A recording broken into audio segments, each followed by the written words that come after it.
فاتحه خوانی در اسلام چیست؟ اگر بدعت است چرا؟ علما چیزی نمیگن. او از چرا و میترسن. همین مسئله را به ایمان بگوین صادقانه رد کنم یا که سیاسی و پالیسی برم. اگر من کافر گفته شدم با چی میشه؟ گوش کو. یک کتاب داریم شامی شریف رد المحتار، یک کتاب داریم بحر رایق. شامی 12 جلد است، بحر رایق یک چاپ 11 جلد است. سوم داریم فتح القدیر در از من 9 جلد است، از دیگه را نمیفهمم. اینمی سه کتاب در دنیای حنفیت بزرگترین کتاب من و شماست. تکرار میکنم. اول شامی رد المحتار، او را بیچاره رد المختار میخوانند. فرق بین نقطه و سکون نکرده. رد المختار به معنای شمیست که مسائل مختاره را رد میکنه. مثلا چی میمانه؟ رد المحتار معنای شمیست که مسائل حیرت انگیز رد میکنه. رد المحتار شامی شریف یعنی اردو نام یکیست. بحر رایق فتح القدیر در ارتباط فاتحه گیری نظر دارن، خدمت شما عرض میکنم.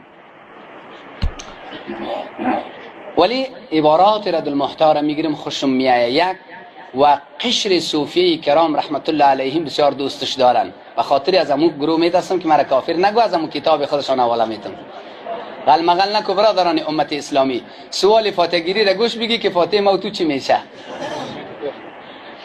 میگه جناب رد المحتار اشاره میکنه اشتراک در جنازه مسلمان برابر احد ثواب است. برابر چی؟ سر قبر رفتن هم برابر احد چیست؟ وقتی که رد المحتار میگه وقتی که سر قبر جنازه که ختم شد، میگه کلی مردم مرددار طرف خانهش، دیگه مردم طرف خانه برا بسم الله اکبر. کسی خفه میشه از رد المحتار خفه شد. از کی؟ کسی وابی میگه کی را بگه؟ باز یک گپ میزنه میگه اوجه که مردم در فاتحه میگه خب قرآن خوانی است، همین قرآن خوانی ثواب نداره. سواله میاره میگه هل تنتفی الکراهیه، آیا قرائت نمیتونم و قرائت از بین ببره؟ شامی شریف چی میگه؟ والظاهر لا، ظاهر امیست که هم کراهت دفع نمیتونه. ملا صاحب دیگه چی میگه؟ والظاهر لا، ظاهر امیست که مکروه نیست. پشت سری از این چیست؟ پشت سری والظاهر لا میگه زیرا مقصد اینجا میگه این قرآن خواندن نیست. مقصد چی نیست میگه؟ ما در بلخ باستان در صحبت‌های اختصاصیم نکردیم از ترس پالیسی بازی در طلایی که یگان محفل و مرده‌داری است، همونجا پت پت گفتیم، مگم در منبر نگفتیم راستیش. خب عالی میگم اینجا دور است، اگر چی شیطانکا صبح میرسانه. خب هر صورت میگم برو هرچی خدا کد آخرش از امامت میکشه دیگه. روزی رسانی ما خوب نیست. الحمدلله ما با کشیدن اجازه نمیتون، پیش از اعلان کردیم مقتدیای ما که ما خودم میبرایم، مرا نکشیم. کسی که خودش میبره با او جنگ چی ضرور. گوش کو. ما گفتیم یک جمله در سطح دنیا اگر در فقه حنفی فاتحه گیری معمول یک ورق صفت خودش است، الحاج دگروال متقاعد چه رقمی، مچم تاجری ملی در خارج کشور در امریکا خوشگذرانی میکنه چه رقمی، در یک ورق دو طرفه صفت خود میکنه. بعد از او باز چوکی های قطار قطار در وطنی که ماست مانده میشه. هر لحظه که فاتحه گیری والا میره این مردم دو دسته پیشی بر استاد میشه. نجام است. اگر به می شکل معمول در سطح دنیا کسی ثابت کرد، عبدالقاهر در چوک خیابان دار بکشین که دیگه کس در فقه شما دست نزنه. امی چلنجی است. قطعا در دین وجود نداره به شکل معمول.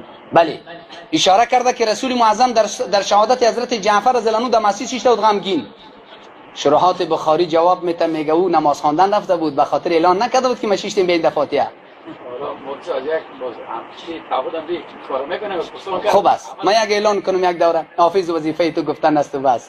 خب هر صورت هدف ما در اینجاست. هدف در اینجاست که عالی او هم نشد صرف جناب بدرالدین عینی رحمت الله علیه در کتاب جنایز بخاری شرح بخاری یک اشاره کرده.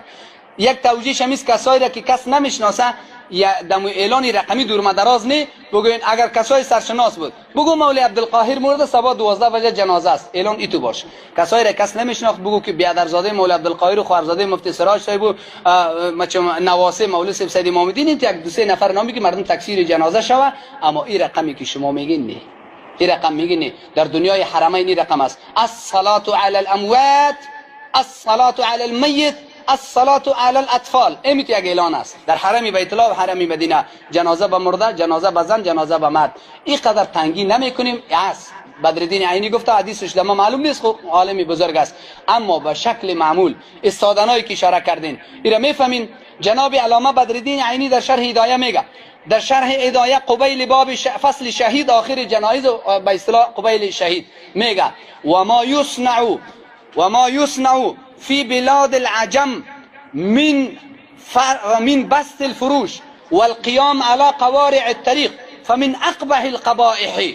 آنچه که فرشا اوار میشه، سری را چوکیا میمانند استاد میشن، از قبیح ترین قبیح هاست.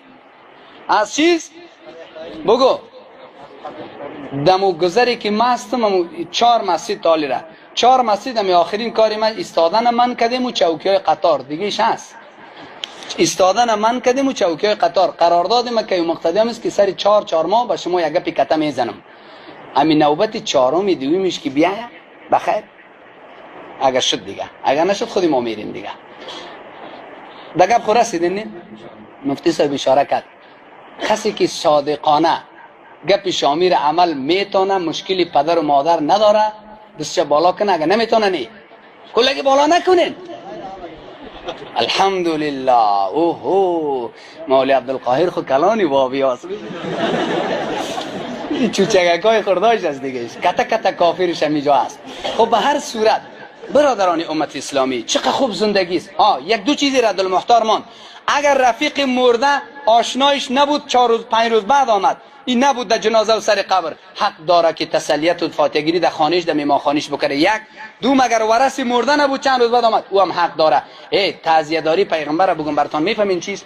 بر رایق و کتابای حدیث میگه ما یک مزاح کردیم در سطح دنیای اسلام، کسی تعزیه داری را در سنت میفهمه بیاین بگوه، مال علما را نمیگم دیگه، می عام ملت. همون 3 جمله که پیغمبر در مرده‌داری گفته، علمای خود ما را اینا در جایش. همین کسی میگه دست بالا کنه؟ کسی که 3 جمله پیامبر در مرده‌داری میگه دست بالا کنه؟ فکر کو نیاز ملت چی است؟ نیاز همین ملت چی است؟ تعزیه‌داری خود یاد نداره. اعظم الله اجرک و احسن عزاءک و غفر لمیتک.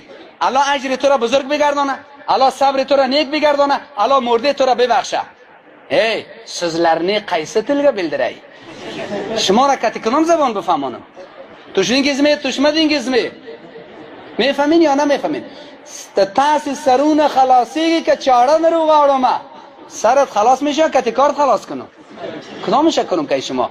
و برادر اعظم الله اجرک و احسن عزاءک و غفر لمیتک. این 3 جمله پیغمبر است. اگر در سطح دنیا کسی ثابت کرد که در فاتحه‌گیری پیامبر و 4 خلیفه و خیر القرون قرآن خوانده، بازم مرا در خیابانتان دار بکشید. قرآن خواندن خب به طریقه پیغمبر ثواب داره.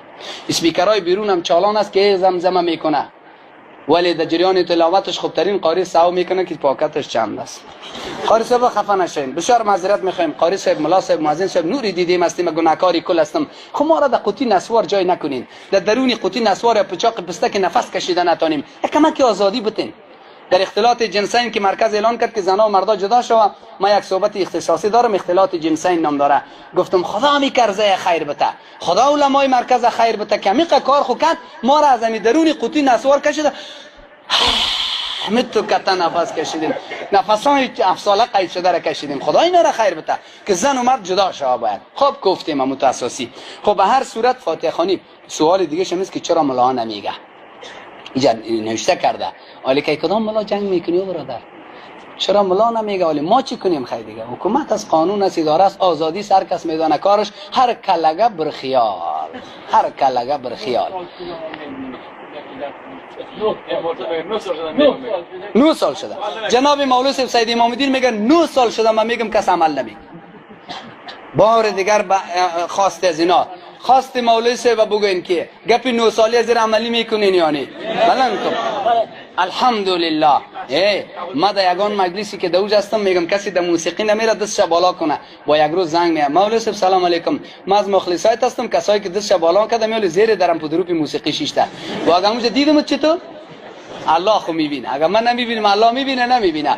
پس از این خاطر ای برادر جان فاتحه‌گیری های معمول گیلمش جمع است، بیخی بیغم باشی، ثواب نداره. خو این دو سره خدای ناراض، این دو از عبادت مانده شده الله ناراض.